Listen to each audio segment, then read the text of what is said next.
Vote ചെയ്യുക എന്നത് നമ്മുടെയൊക്കെ ഒരു വലിയ അവകാശവും കടമയുമാണല്ലേ.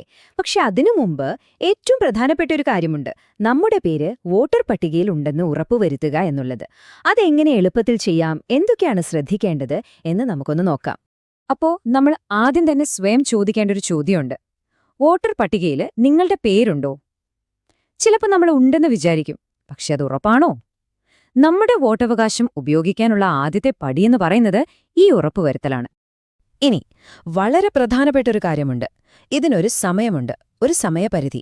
ഡിസംബർ 23 മുതൽ ജാനുവരി 22 വരെയാണ് ഇതിനുള്ള അവസരം.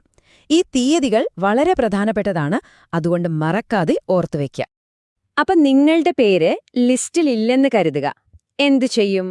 ആദ്യമായി പേര് ചേർക്കുന്നവരും ഇപ്പോൾ പേരില്ലാത്തവരും എന്താണ് ചെയ്യേണ്ടതെന്നാണ് നമ്മൾ ആദ്യം നോക്കാൻ പോകുന്നത്. അതിന് നമുക്ക് വേണ്ടത് ഒരൊറ്റ ഫോമാണ്. ഫോം 6. ഈ നമ്പറും നോർത്ത് വെച്ചോളൂ. ഫോം 6 വോട്ടർ പട്ടികയിൽ പേര് ചേർക്കാനുള്ള അപേക്ഷയാണിത്.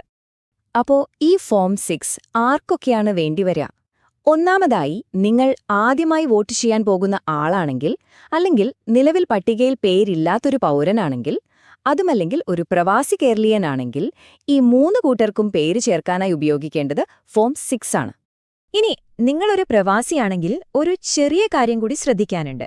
നിങ്ങൾ ഫോം 6 കൊടുക്കുമ്പോൾ അതിന്റെ കൂടെ ഒരു ഡിക്ലറേഷൻ കൂടി വെക്കണം. ഇതൊരു ചെറിയ വ്യത്യാസം മാത്രമാണ്, എന്നാലും പ്രത്യേകം ശ്രദ്ധിക്കണം. ശരി, ഇനി അടുത്തൊരു കാര്യത്തിലേക്ക് വരാം. നിങ്ങളുടെ പേര് ഓൾറെഡി ലിസ്റ്റിലുണ്ട്, പക്ഷേ അതിലെന്തെങ്കിലും മാറ്റങ്ങൾ വരുത്തണം. ചിലപ്പോ വിലാസം മാറിയിട്ടുണ്ടാവും, അല്ലെങ്കിൽ ചെറിയ തിരുത്തലുകൾ വേണം. അങ്ങനെയുള്ളവർ എന്ത് ചെയ്യണം? ചിലപ്പോ നമ്മുടെ വീട് മാറിയിട്ടുണ്ടാവും, അല്ലേ? അല്ലെങ്കിൽ പേരിന്റെ സ്പെല്ലിങ്ങിലോ അഡ്രസ്സിലോ ഒക്കെ ഒരു ചെറിയ തെറ്റ് കടന്നുകൂടിയിട്ടുണ്ടാവാം. അങ്ങനെയുള്ള സാഹചര്യങ്ങളിൽ എന്തു ചെയ്യും? നമുക്ക് നോക്കാം.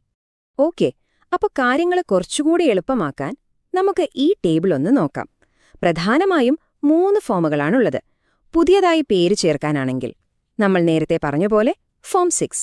ഇനി ആരുടെയെങ്കിലും പേര് നീക്കം ചെയ്യണമെങ്കിൽ, അതായത് മരണം കൊണ്ടോ താമസം മാറിയതുകൊണ്ടോ, അതിനാണ് ഫോം 7. ഇനി അഡ്രസ് മാറ്റം പോലുള്ള തിരുത്തലുകൾക്ക് അതിനു വേണ്ടത് ഫോം 8 ആണ്. അപ്പം നിങ്ങളുടെ ആവശ്യം എന്താണോ അതനുസരിച്ച് ശരിയായ ഫോം തിരഞ്ഞെടുക്കുക. ഇനി ചിലപ്പോൾ കാര്യങ്ങൾ അത്ര സുഗമമായിരിക്കില്ല. നമ്മുടെ അപേക്ഷയിൽ എന്തെങ്കിലും പ്രശ്നം വന്നോ, അല്ലെങ്കിൽ നമ്മുടെ പേര് ലിസ്റ്റിൽ നിന്ന് ഒഴിവാക്കപ്പെട്ടുവെന്ന് കരുതുക. പേടിക്കേണ്ട, അതിനും വഴിയുണ്ട്. അതാണ് അപ്പീൽ. അതായത് ഒരു ഹിയറിംഗ് ഒക്കെ കഴിഞ്ഞ് നിങ്ങളുടെ പേര് വോട്ടർ പട്ടികയിൽ നിന്ന് നീക്കം ചെയ്തുവെന്ന് വെക്കുക. അങ്ങനെ ഒരു സാഹചര്യത്തിലാണ് നിങ്ങൾക്ക് അപ്പീൽ കൊടുക്കാൻ പറ്റുന്നത്. അതായത് നമുക്ക് ഇനിയും അവസരങ്ങളുണ്ട്. അപ്പീലിന് പോകുമ്പോൾ നമ്മൾ ആദ്യം ഓർക്കേണ്ട ഒരു നമ്പറുണ്ട്, 15. എന്താണ് ഈ 15? നിങ്ങളുടെ പേര് ലിസ്റ്റിൽ നിന്ന് ഒഴിവാക്കിയെന്നുള്ള ഓർഡർ കിട്ടിയില്ലേ?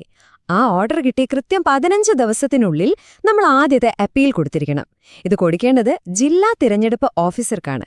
അതാണ് ആ 15 ദിവസത്തിന്റെ കണക്ക്. ശരി, ആദ്യത്തെ അപ്പീൽ കൊടുത്തു. പക്ഷെ അവിടെന്നും നിങ്ങൾക്ക് അനുകൂലമായ ഒരു തീരുമാനം വന്നില്ല. അപ്പൊ എന്തു ചെയ്യും? അവിടെയാണ് അടുത്ത നമ്പർ വരുന്നത്, 30. ആദ്യത്തെ അപ്പീലിൽ കിട്ടിയ ഉത്തരവിൽ നിങ്ങൾക്ക് തൃപ്തിയില്ലെങ്കിൽ അടുത്ത 30 ദിവസത്തിനുള്ളിൽ നമുക്ക് മുഖ്യ തെരഞ്ഞെടുപ്പ് ഓഫീസർക്ക് അപ്പീൽ കൊടുക്കാം. ഇതാണ് നമ്മുടെ രണ്ടാമത്തെ ചാൻസ്. അപ്പോ ഒന്നുകൂടി ചുരുക്കി പറഞ്ഞാൽ നമുക്ക് 2 സ്റ്റെപ്പാണ് അപ്പീലിനുള്ളത്. ഒന്ന്, 15 ദിവസത്തിനുള്ളിൽ ജില്ലാ ഇലക്ടറൽ ഓഫീസർക്ക്.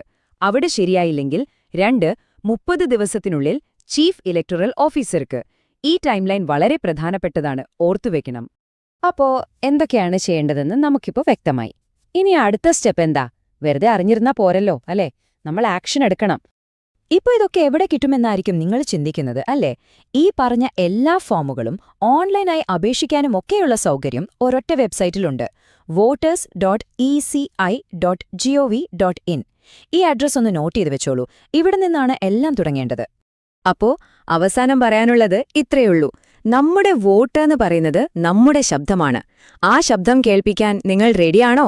എങ്കിൽ ഇപ്പോ തന്നെ പോയി നിങ്ങളുടെ പേര് വോട്ടർ പട്ടികയിലുണ്ടോന്ന് ഉറപ്പുവരുത്തൂ.